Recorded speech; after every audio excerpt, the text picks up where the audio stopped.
दम राजा की कथा कहती है। समय आया, दम राजा के प्राण छूटे, जिसने शिव मंदिर से मात्र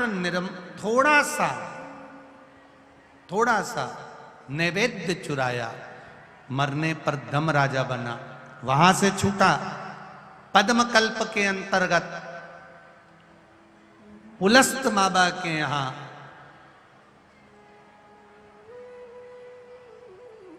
विश्रवा जी के घर में इस बालक का फिर जन्म हो गया और इसका नाम वेश्रवा पड़ा।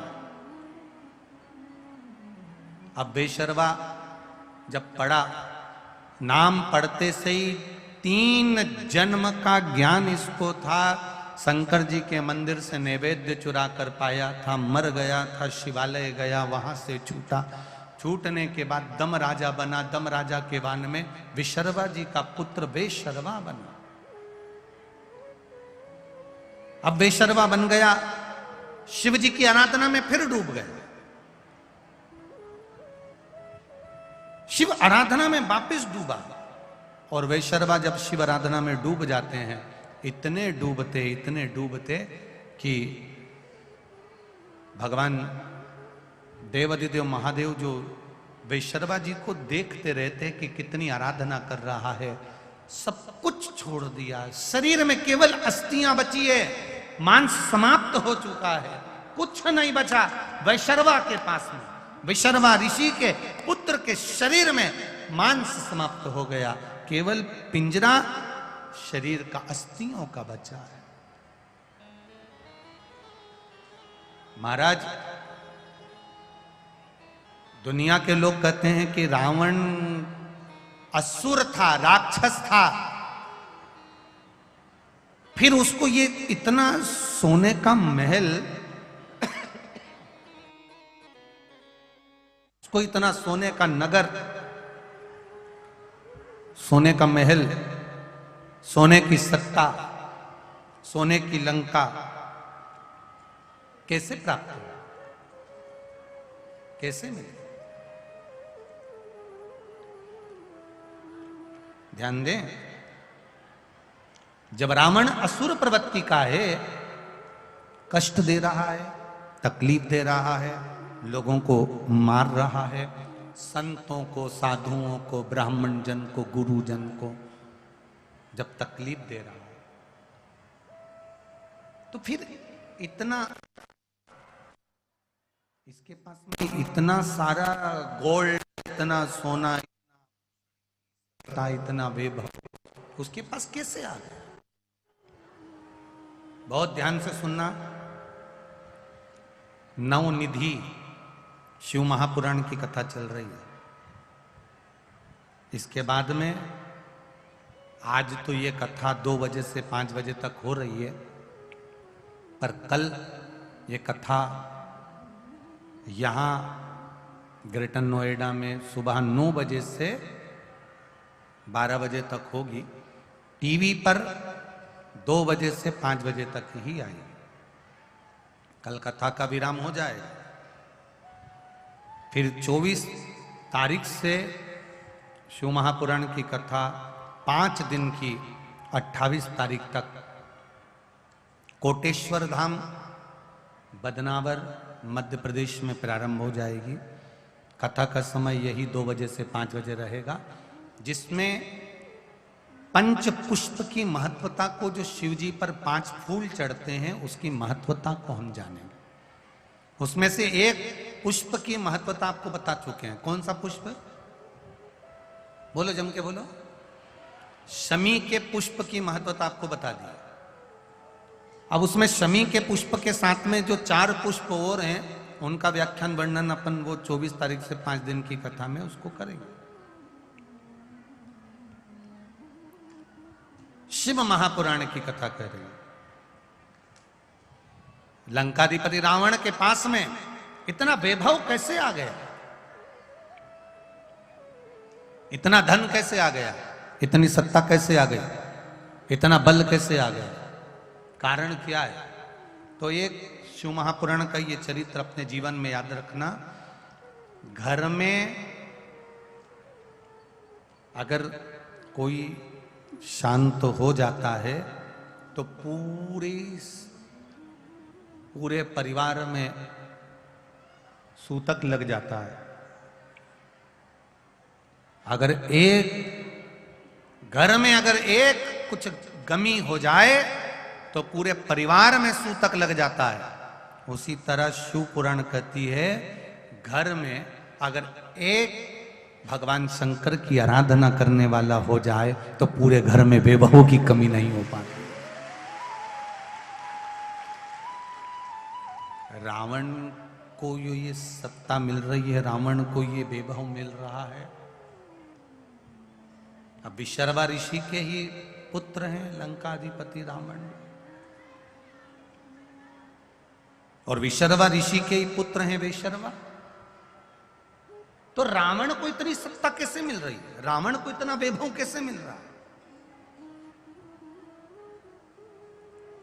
पुण्य घर में अगर कोई एक भी,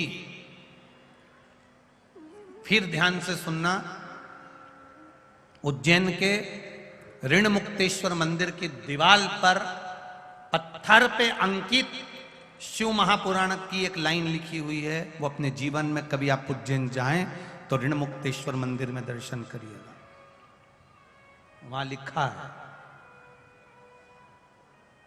शिव को जल चढ़ाने वाला, शिव महापुराण की कथा सुनने वाला, शंकर का भजन करने वाला, शिव का गुणगान करने वाला, शिव का पंचाक्षर षडाक्षर स्मरण करने वाला, शिव तत्व के जानने वाला, शंकर के मंदिर तक जाने वाला, शिव महापुराण की कथा श्रवण करने वाला, कराने वाला, बाचने वाला, सुनने वाला, दूसरे को कहने वाला, अगर कोई भूल से भी शिव महापुराण की कथा में पहुंच जाता है तो ऋण मुक्तेश्वर मंदिर उज्जैनी अवंतिकापुरी का वो दीवार लिखी हुई कहती है, जो पत्थर से अंकित है, कहती है कि शिव महापुराण की कथा 7 पीढ़ी को नहीं, शंकर की आराधना 7 पीढ़ी को नहीं 71 पीढ़ी को तार देती है। यहां 7 पीढ़ी का तो भ्रम ही हटा दीजिए, यहां 7 पीढ़ी का भ्रम समाप्त कर दीजिए, यहां 71 पीढ़ी, 1-2 पीढ़ी की बात ही नहीं है, 2-4-8 पीढ़ी की तो कोई संवाद ही नहीं है हमारा। 71 पीढ़ी अवंतिका कर रही है, 71। अब रावण कष्ट देने वाला, रावण सबको परेशान करने वाला, रावण सबको कष्ट प्रदान करने वाला, रावण संत ब्राह्मण साधुजन गुरुजन को कष्ट देने वाला, यज्ञ नष्ट करने वाला, परेशान करने वाला, देवताओं को बंदी बनाकर रखने वाला। जब इतना कष्ट रावण सबको दे रहा है तो रावण को फिर इतना वैभव कैसे प्राप्त हुआ? ये रावण का खुद का वैभव नहीं है, ये रावण की खुद की दौलत नहीं है, ये रावण की खुद की सत्ता नहीं है। रावण को ये वैभव, ये सत्ता, ये दौलत कहां से प्राप्त हुई? तो कहा विशर्वा ऋषि के पुत्र रावण भी हैं और विशर्वा ऋषि के पुत्र वेशर्वा भी हैं। वेशर्वा ने जब शंकर भगवान की आराधना करना प्रारंभ करी, इतनी आराधना करी, इतनी आराधना करी, इतनी आराधना करी कि शंकर भगवान ने उस वेशर्वा को आशीर्वाद देने के लिए शिवजी प्रकट हो गए, सामने आए, सामने प्रकट हुए। मांग वैशर्वा तुम्हें क्या चाहिए? वैशर्वा ने जैसे ही नेत्र को खोला, शिवजी का इतना प्रकाश कि वैशर्वा की आंखें बंद हो गई। शिवजी ने कहा मांग लो, तुमको क्या चाहिए? शंकर जी कह रहे मांगो, तुम्हें क्या दिया जाए? नेत्र खोल रहा है, फिर आंखें बंद हो जाती है, फिर नेत्र खोले, फिर आंखें बंद हो गई। अब की बार आंख बंद कर कर कह रहा है प्रभु मांग लूं? हाँ मांग। शिव जी ने कहा मांग ले, मांग तुझे क्या चाहिए। आपके चरणों का दर्शन हो जाए। इतना प्रकाश है कि मैं आपके चरण का दर्शन भी नहीं कर पा रहा हूं। आपके चरणों का दर्शन हो जाए, बस कृपा कर दो। शिव जी ने प्रकाश को थोड़ा कम करा, गला पकड़ रहा। शिव जी ने प्रकाश को थोड़ा कम करा और प्रकाश कम करा। भगवान शंकर के चरण का दर्शन वैशर्वा को हो गया। वैशर्वा ऋषि के पुत्र वैशर्वा को जब भगवान के चरण का दर्शन हुआ, तब चरण का दर्शन करने से पहले वैशर्वा माता पार्वती को घूर कर देखने लगा। नेत्र आए, पर उस नेत्र से वैशर्वा ने सबसे पहले पार्वती जी को घूर कर देखा। पार्वती जी की ओर टकटकी लगा कर देखा। पार्वती जी की ओर देखता जा रहा है। माता पार्वती को क्रोध आ गया। पार्वती जी ने वैशर्वा के एक बाएं नेत्र को समाप्त कर दिया, भस्म कर दिया। वैशर्वा चरणों में पड़ गया। भोलेनाथ, मेरा बायां नेत्र माता ने जला दिया, समाप्त कर दिया। शिव जी कहते हैं वैशर्वा, पार्वती जी शिव जी से कहती हैं इसकी बात में मानना, पहले मेरी बात मानो। इसने मुझे घूर कर क्यों देखा? इसने मुझे घूर कर क्यों देखा? इसीलिए मैंने इसके नेत्र को जला दिया। शंकर भगवान पार्वती जी से कहते हैं, पार्वती जी तुम समझ नहीं सकती, ये आपको टकटकी लगाकर इसलिए देख रहा था कि पार्वती जी तुमने कौन सा पुण्य करा, ऐसी कौन सी तप साधना तुमने करी जो आप शंकर जी की अर्धांगिनी बनकर बैठ गई, इसलिए देख रहा था। कौन सी तप साधना? ये